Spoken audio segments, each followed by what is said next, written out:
If I find that out, that you've recently cheated on your wife and you own a supplement company, I'm not buying from you anymore.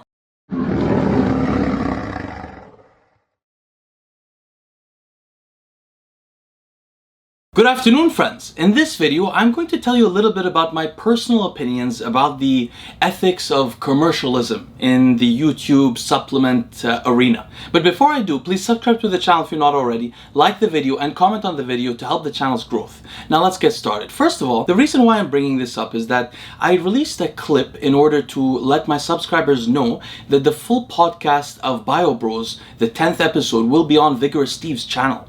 And one of the clips I chose to release on my channel was a clip in which I mention that I was appalled to see Greg Doucette's introduction of a Turkesterone product. I want to explain a little bit further why I was appalled. You see, that clip really comes from a discussion in which I sort of offhandedly remarked on the subject and really maybe didn't explain well enough how I reason morally that Greg Doucette is an immoral person. I think I received some comments that most people did not disagree that Greg Doucette appears to be a person driven mostly by financial goals, who is mostly not interested in learning or not a curious person, who mostly doesn't know much about health. And I mentioned that he conflates being low body fat with being healthy, and some people responded that he actually points out that being very low body fat is unhealthy. That's not what I meant. What I meant is that he conflates foods that would leave you to be low body fat as being healthy when they're not. He eats a high protein diet, the thing to be known to be most unhealthy, agreed on by a consensus of academics. He is unaware because of two reasons, probably because he doesn't read and also because he's not interested in health. Again, anyway, those things aside, most people didn't argue about that. Instead, they said that, yes, Greg Doucette is clearly appallingly unethical, but his introduction of the Turkesterone product itself is not unethical. Maybe, you may be right, but let me give you here my opinion so that you don't think that I was really just all over the place and not analyzing this well. I certainly was analyzing it well. Let me tell you my opinion here. First of all, well, let's establish some facts. Turkesterone as a chemical existed historically. Almost none of us knew about it before Derek from More Plates, More Dates made a series of videos on this chemical. After he made a series of videos on the chemical and studied it extensively and had his athletes use it, had me and Steve research it and use it, or Steve's side use it, not so much mine, although I was sent it, I didn't use it myself, but I researched it also. Everybody in our group was researching this thing as he was introducing it to the market, discussing it with people, and so on. And then Derek introduced a product for Turkesterone. Now, I don't know the exact chronology of what happened, but soon after he introduced that product, other companies introduced the same product. I first personally heard about a product introduced by Matt Jansen's company. When I heard about that, I was also appalled, but to a lesser degree. I didn't expect Doucette would.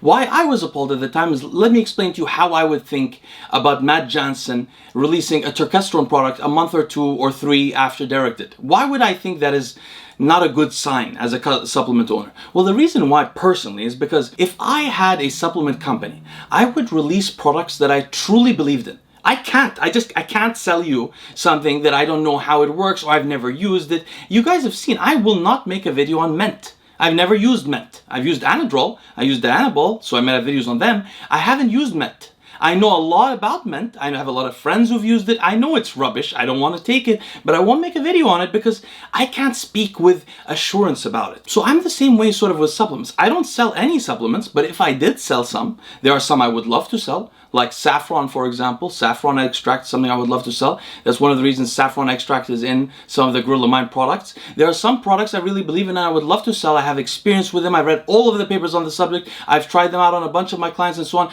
Those are the products I would like to introduce to the market. Now, some products are sort of like commodities, like protein, whey protein. Everybody knows about whey protein. That's different. When a product is a commodity and everybody sells it, you can expect that everybody knows about it. So a supplement owner may know a lot about protein and that's why he's selling it. He doesn't have to be a master of protein or some specialist in protein. But when a supplement company introduces something that not everybody uses, like Turkesterone, you would think at the very least that the owners of the company must be people who really know a lot about Turkesterone. So for me, if a person introduces it only a few months after another company basically invented it because they brought up all of the demand for it, no, none of us knew about it. Even I didn't know about it. Trust me, these other supplement guys, they were not talking about Turkesterone before Derek. So in that scenario, what I would do is this. If I was interested in Turkesterone, I would have tried it from Derek.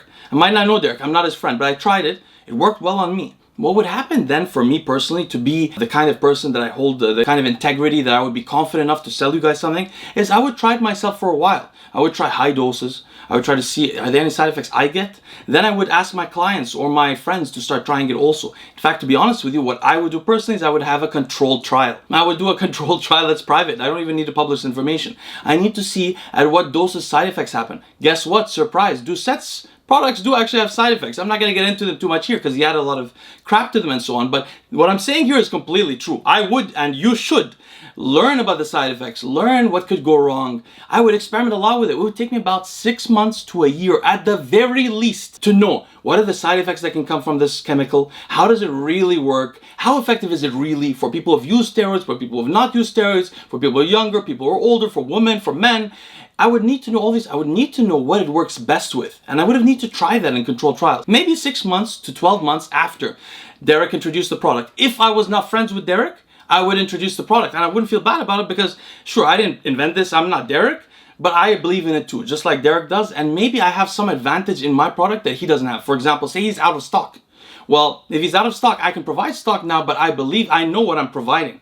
I know I'm not harming people and so on. You know what I mean?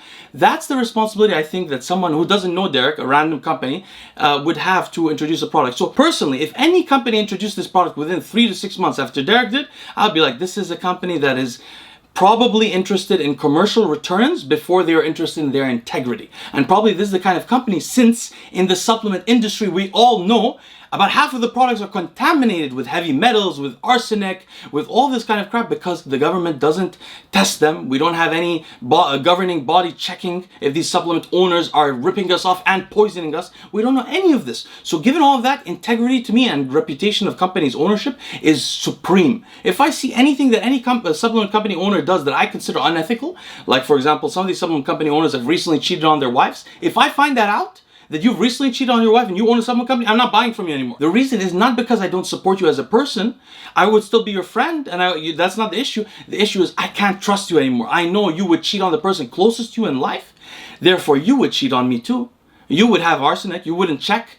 And trust me, I now know enough people in this industry that I know sometimes which companies test their products. And you'd be surprised which ones don't. And which ones have tried to test their products and I know they haven't been testing it for long and so on. There's a lot of weirdness here. Now, if you're listening to all this and you're saying, Leo is insane. Why would he stop taking a supplement because a supplement company owner cheated on his wife?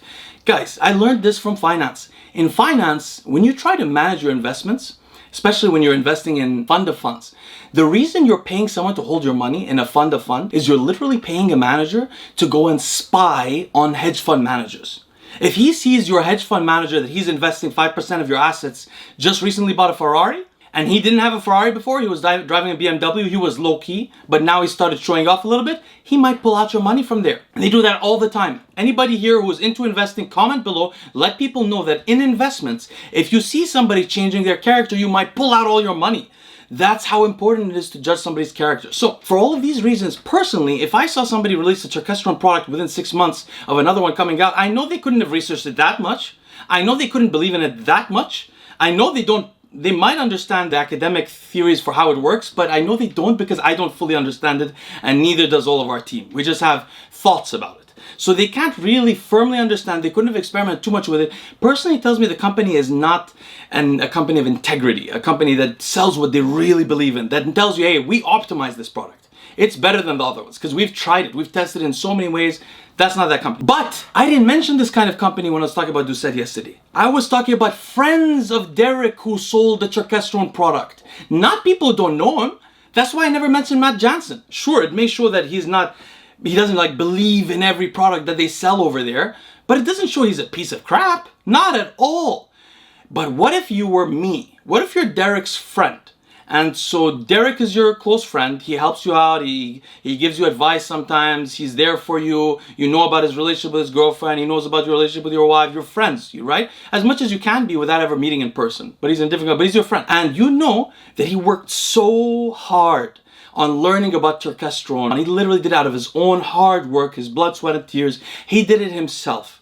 And you know how much it takes to introduce something new. I mean, if you're Greg Doucette, you really know because you've never introduced anything new ever. Okay, so you would really know, God, this guy did something I could never do. And you would think, like, Derek's been such a nice guy to me always. If you're Doucette, you would think so, because Derek's the reason that Leo stopped talking about your horrible lies to your viewers and everything else you do. The reason that I stopped bullying him, he knows, Doucette surely knows, is because I'm hanging around with Derek and I don't want to put him in an awkward situation with his friend Doucette. So because Derek literally went out of his way to speak up for Doucette behind his back. Say like, you know, I think he might be a nice guy. You might have him wrong. He did that. That's how good of a heart Derek has. All this is happening to Doucette. Doucette doesn't give a crap, right? He's looking at Derek and saying, Derek has making a lot of money. Yeah, that's what he sees. I see, wow, what an accomplishment. He researched, he found this thing, he introduced it to the market.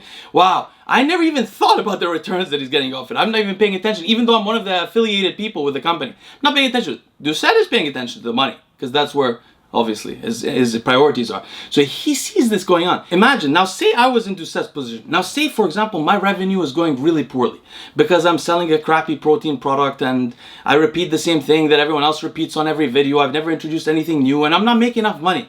But I have a friend called Derek and he introduced this Turkesterone product that's doing so well. Now say I have a different viewership than Derek. Me and Derek don't have the same viewership. So say, for example, I could ask Derek, hey brother, do you mind if you come on my show and give me an affiliate code for your Turkesterone product? I have totally different viewers than you. So you would have never gotten these sales originally. Do you mind if we split some of the profit on these sales and I'll introduce them for you? That's ethical, right? But what if you have the exact same viewership? Then you could also message Derek and say, listen, dude, could you give me an affiliate code so like people who support me I can make some money off your product that you introduced and built up to the market? You could do that. That's somewhat ethical, right? Or for example, you could text Derek and say, listen, dude, I'm doing poorly in the revenue this month. I have no options right now. I can't think of any ideas. I've never introduced anything myself before. Do you mind if I copy your exact product, the Turkesterone product, and just add some stuff to it? Because I need some revenue. Now I know we have similar viewerships, but I know it's gonna take a little bit. Now this is my question, guys. You know that Greg Doucette and Derek have the exact same viewerships. So when Doucette decides to open a Turkesterone product within months after Derek did all of this work and all that, he knows that the Turkesterone product will take some of the sales away from his friend Derek. So what I'm asking is this: if he was really suffering for money and he needed to do this like really distasteful thing, I mean, he could do it in 2 years, but now he needs to do it. It's distasteful. Couldn't he message Derek and say, hey buddy, listen, I'm gonna do this thing because I'm not making money. I have pressure. I have investors. They need me to do stuff. They're bugging me. I just want to send you a message and tell you I don't mean it in a bad way. I don't mean to take sales away from you. I'm in between a rock and a hard place. I can't do anything but steal this from you. Can you forgive me? If he even said that, and because I asked Derek, that's why I asked Derek, because I was like, hey Derek, you're always saying these nice things about Doucette. This is how I texted Derek about it actually. What happened was I noticed that after the Joe Rogan show, Derek didn't post for a while. And I'm not seeing Derek's post, but suddenly I saw 2 videos on my home screen about Derek, and they were from Greg Doucette. Both of them were somehow like passive-aggressive nasty. It was very weird. The first one was like, did Derek get the Joe Rogan belly thing right? Clearly you can see Doucette is trying to somehow get views from Rogan or something in regard to Derek going on the show. That one I wasn't sure if it was ill-intended or just looked bad. But the second one, Derek skips leg day. What a weird post to make about your friend. And that was really weird. I saw that, then I saw the Turkesterone thing. And Doucette came and commented on one of my pages. I didn't get the hell out of here, man. You don't understand science. Go back to critiquing women and stealing products or whatever the hell it is you do with your life. He's a despicable person. Finally, when Derek came back again, I asked him, I said, Derek, I don't want to get in your business, but did Doucette ever message you before he made the Turkesterone product? He said no. I was like, oh my God, I was right about this guy. You were wrong. You made me stop talking about it for all of this. Of course, Derek is such a good guy. He never talked bad about anyone, so he just stays quiet. But you see what happened. So I'm telling you guys, if I was Derek's friend, at the very least, I would just send a message telling him, hey, look, dude, I'm stealing your thing, but I'm in between a rock and a hard place. I don't mean to take your sales away from you. I know it's a zero-sum game in this case, and I'm going to take your sales away from you, but I have no choice. In that case, I could say maybe he's a good friend. But if you just don't tell the person and you consider him your friend, he's got you behind your back, he's standing up for you behind your back, and what you're doing behind his back is literally copying the product he just worked so hard for, lost sleep over, and introducing the same thing. I mean, bro, at the end of the day, you gotta say, if this is okay to you guys listening to this, if this is a friend that you would like in your own life, then friends, I have to tell you, you have never had a real friend. That's not a friend, man. A friend picks the other person before himself. That's the beauty of life. The beauty of friendship is that one hand washes the other. You can't be washing your hand with one hand. You need the other hand to do that. And if the other hand is obsessed with watching itself, it doesn't work. Friendship and relationships also are about a kind of momentary selflessness, where you pick the other person before yourself. That's the beauty of friendship. And for example, that's the reason why Bio Bros, for this episode, the 10th episode, is on Steve's channel. Steve would benefit from it more than I would. For some reason, my channel seems to be growing a little bit faster than Steve's, undeservedly. So we put it back on Steve's. I could have just kept it on my channel. Doucette would have. I don't do that stuff. So that's the difference between friends, my opinion of what friends really are, and I guess Doucette's opinion. If you guys agree with Doucette's opinion of what friendship really is, please let us know below.